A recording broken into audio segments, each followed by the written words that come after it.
আসসালামু আলাইকুম। প্লুটাস career and skill একাডেমির পক্ষ থেকে সকলকে স্বাগতম। আজকে খুবই গুরুত্বপূর্ণ একটা বিষয় নিয়ে আলোচনা করব। সেটা হচ্ছে অনেকেই জানতে চেয়েছেন। আমি বিশেষ করে প্রাইমারি যারা ভাইবা দিবেন তারা অনেকে আমাকে কমেন্ট করছেন, ইনবক্সে মেসেজ দিয়েছেন যে সেলফ ইন্ট্রোডাকশন, ইংরেজিতে সেলফ ইন্ট্রোডাকশনটা আসলে কিভাবে দিব, কিভাবে দিলে বেটার রেজাল্ট চলে আসবে। আমি আমার প্র্যাকটিক্যাল লাইফে, আমি আমার চাকরি জীবনে বিভিন্ন ভাইবা ফেস করছি। বিভিন্ন ভাইবায় আমি যে ফরম্যাটটা আসলে ব্যবহার করতাম, সেই ফরম্যাটটার অভিজ্ঞতা এখানে আমি একটু আলোচনা করব। আশা করি যে কোনো ধরনের ভাইবা, নট অনলি প্রাইমারি, যে কোনো ভাইবায় যদি আপনাকে ইন্ট্রোডিউস ইয়োরসেলফ বলে, তাহলে আপনি এই ফরম্যাটটা অনায়াসেই ব্যবহার করতে পারবেন। আচ্ছা, আমি কথা না বাড়িয়ে তাহলে কিভাবে শুরু করা যেতে পারে। আচ্ছা, এই প্রশ্নটা একমাত্র এই কারণেই জানতে চাওয়া হয় যে আপনাকে একটু স্বাভাবিক করার জন্য, বোর্ডের যে এনভায়রনমেন্টটা এটা খুবই স্বাভাবিক রাখার জন্য, এবং আপনার ইংরেজির যে একটা ফ্লুয়েন্সি, এই ফ্লুয়েন্সিটা যাচাই করার জন্য মূলত কিন্তু এই প্রশ্নটা করা হয়ে থাকে। আচ্ছা, তাহলে আমি কথা না বাড়িয়ে আমি সরাসরি চলে যাচ্ছি যে আপনি আসলে কিভাবে শুরু করবেন। আমি বোর্ডে কিন্তু লিখে রাখছি যে ইন্ট্রোডিউস ইয়োরসেলফ। তো প্রথমে যে কাজটা করতে হয়, প্রথমে যেহেতু আপনাকে এই প্রশ্নটা যখন করবে, তখন অবশ্যই স্যারদের একটা ধন্যবাদ দিবেন। থ্যাংক ইউ স্যার বলতে পারেন, অথবা যদি আরও একটু মডারেট করতে পারেন যে I would like to thanks. ঠিক আছে, এই সেন্টেন্সটুকু আপনারা লাগাইতে পারেন যে for giving me such an opportunity to introduce myself. এখানে যেহেতু প্রাইমারির অনেক প্রার্থী আমাকে জিজ্ঞেস করছেন, এই এতটুকু বলতে দেখা যাবে কি পুরো অংশটুকু অনেকেই ভুলে যাওয়ার একটা পসিবিলিটি থাকে। সুতরাং যে কাজটা করবেন, যে অতটুকু না বলে সরাসরি একটা ধন্যবাদ দিয়ে দিবেন। হ্যাঁ স্যার, যে আপনাকে যে স্যারই প্রশ্ন করুক, আপনি ফার্স্টলি কি করবেন, thank you sir. Thank you sir বলার পর আপনি যেটা শুরু করতে পারেন যে thank you sir, my name is অমক। ঠিক আছে, তাহলে মাই নেম ইজ বলার পর অবশ্যই আপনি আপনার ফুল নেমটা বলবেন, নট শর্ট নেম। ঠিক আছে, ফুল নেমটা অবশ্যই বলতে হবে। আচ্ছা, তারপরে কি ফুল নেম বলার পর আপনি বললেন আই লিভ ইন, কোন জেলায় বাস করেন সেটা একটা জেলাটা বলে দিন। আই লিভ ইন অমক একটা জেলা। ঠিক আছে, আচ্ছা, আমি এখানে ছিলাম আই লিভ ইন কুড়িগ্রাম। ঠিক আছে, আমি কুড়িগ্রাম ছিলাম। এটা তারপর বললেন কি আপনার জেলা সম্পর্কে বলা হয়ে গেল। এরপরে আমি কিন্তু এটা শর্ট ভার্সন। ঠিক আছে, আপনি ভাইভাতে সবসময় চেষ্টা করবেন সংক্ষেপে অনেক বেশি বিষয় বলার জন্য, তাহলে সেখানে সবচেয়ে পজিটিভ একটা ফলাফল পাওয়া যায়। আচ্ছা, তারপরে আপনি সরাসরি বলে দিলেন যে I have done I have done BSc and MSc degree. আপনি যদি কি অনার্স কমপ্লিট করে থাকেন, প্লাস মাস্টার ডিগ্রি কমপ্লিট করে থাকেন, তাহলে আপনি বললেন ঠিক আছে I have done BSc and MSc degree. আমি বিএসসি কমপ্লিট করছি, তাই কিন্তু বিএসসি। যারা বিএ করছেন বা বিকম করছেন তারা কিন্তু ওই জায়গায় ওই ডিগ্রিটাই বলবেন। ঠিক আছে, আবার বিএসসি এমএসসি বলবেন না। হ্যাঁ, আচ্ছা, তাহলে এখানে বললেন বিএসসি বা বিএ বা বিকম। তারপর যদি মাস্টার ডিগ্রি থাকলে মাস্টার ডিগ্রি বলে দিলেন যে এত ডিগ্রি ইন, আপনি কোন সাবজেক্টে আসলে আপনার অনার্স বা মাস্টার ডিগ্রি কমপ্লিট। আমার ছিল স্ট্যাটিস্টিক্স, আমি স্ট্যাটিস্টিক্স ছিল ওখানে। তারপর ফ্রম, কোথায় থেকে আপনি আপনার সাবজেক্টটা কোথায় থেকে কমপ্লিট করছেন, ফ্রম কে ড্যাশ ইউনিভার্সিটি, আপনি কোন ইউনিভার্সিটি বা কলেজ আপনি মেনশন করে দিলেন। আপনার কলেজ বা ইউনিভার্সিটি যেটা ছিল সেটা আপনি সরাসরি কি করবেন, এখানে মেনশন করে দিবেন। ঠিক আছে, আচ্ছা, এইটা আপনার মোটামুটি একটা ব্যাকগ্রাউন্ড চলে গেল যে আসলে কি আপনি কোথায় পড়াশোনা করছেন, কোথায় থাকেন, কি সমস্যা। আপনার কিন্তু 2-3টা লাইনের সমস্ত তথ্য কিন্তু আপনার চলে আসছে।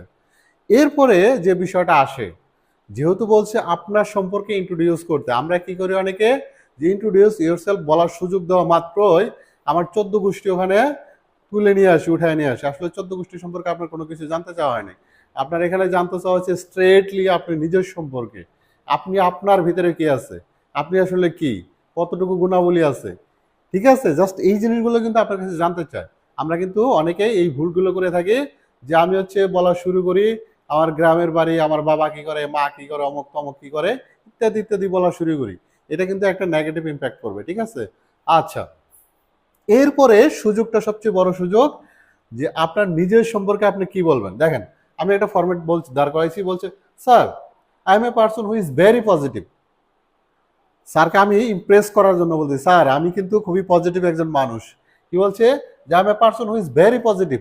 Every aspect of my life, যে আমি আমার জীবনের সব সময় কি আমি একটা কিন্তু পজিটিভ মানুষ, ঠিক আছে, যে বিষয়ে আসুক আমি পজিটিভ হচ্ছে থিঙ্কিং করি। আচ্ছা, তারপরে কি বললাম আমি, যে আই এম অনেস্ট। স্যারকে দেখেন ইমপ্রেস করার জন্য আরো কত কিছু বলতে হবে, আপনি যদি অনেস্ট নাও হন কোনো সমস্যা নাই, কিন্তু ভাইবা ওটা আপনাকে এটা বলতে হবে। তাহলে কি হবে, আই এম অনেস্ট। তারপর আর কি, সেলফ মোটিভেটেড। আপনি যদি প্রাইমারিতে ভেবে দেন, এই জিনিসটা কিন্তু খুব গুরুত্বপূর্ণ, সেলফ মোটিভেটেড, আপনি কতটুকু মোটিভেট করতে পারেন, ঠিক আছে। তারপর হচ্ছে ওয়েল অর্গানাইজার। আচ্ছা, এই ওয়েল অর্গানাইজার হওয়াটাও কিন্তু খুবই গুরুত্বপূর্ণ, ঠিক আছে, কারণ এখানে আপনাকে অনেক সংখ্যক স্টুডেন্টকে কিন্তু হ্যান্ডেল করতে হবে।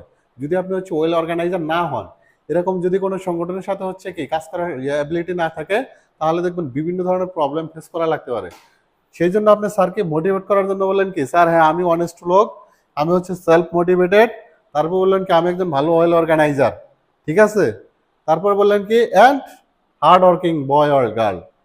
আপনি যদি বয় হয় বয় বললেন, গার্ল হলে গার্ল বললেন, তাহলে হচ্ছে কি সাথে সাথে আপনি আরো একটু অ্যাড করে দিলেন, বললেন কি আমি খুবই পরিশ্রমী একজন ছেলে বা মেয়ে, ঠিক আছে, আমি খুবই হার্ড ওয়ার্কিং। আচ্ছা, শুধু পরিশ্রমী শুধু এইটুকুই না, তারপর বলছে কি with positive attitude toward my career and my life.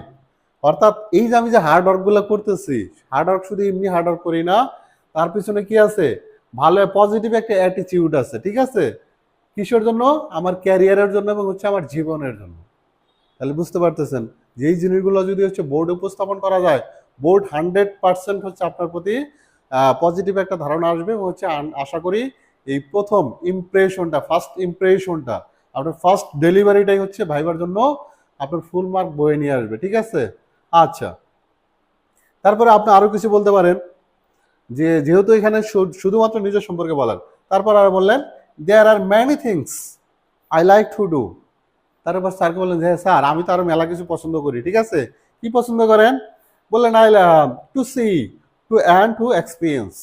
আমি হচ্ছে অনেক জিনিস হচ্ছে দেখতে পছন্দ করি, অবজার্ভ করতে পছন্দ করি, আর হচ্ছে কি টু এক্সপিরিয়েন্স, আমার হচ্ছে অভিজ্ঞতার জন্য আমি অনেক কিছুই করি, ঠিক আছে।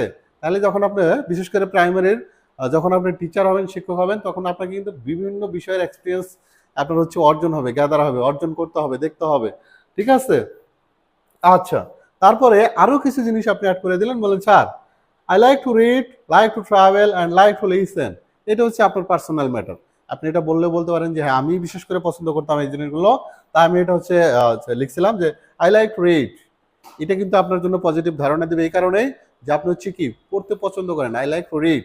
কারণ হচ্ছে যেহেতু টিচার, অ্যাজ এ টিচার হিসেবে আপনার কিন্তু প্রচুর পড়তে হবে। তারপরে কি লাইক টু ট্রাভেল, ট্রাভেলটাও দরকার, ট্রাভেল করলে কি হয় বিভিন্ন নলেজ অর্জন হয়, ঠিক আছে, জ্ঞান অর্জন হয়। আচ্ছা, তারপর বললো কি লাইক টু লিসেন। এই পয়েন্টটা কিন্তু খুবই গুরুত্বপূর্ণ, লিসেন, আপনাকে কি করতে হবে, ভালো একজন লিসেনার হতে হবে। আপনি যদি ভালো লিসেনার হন, তাহলে ভাইবা বোর্ড বুঝবে আপনি ভালো একটা স্পিকার, ঠিক আছে। তাহলে ভালো স্পিকার হওয়ার ফার্স্ট কন্ডিশন কিন্তু একজন ভালো লিসেনার হওয়া।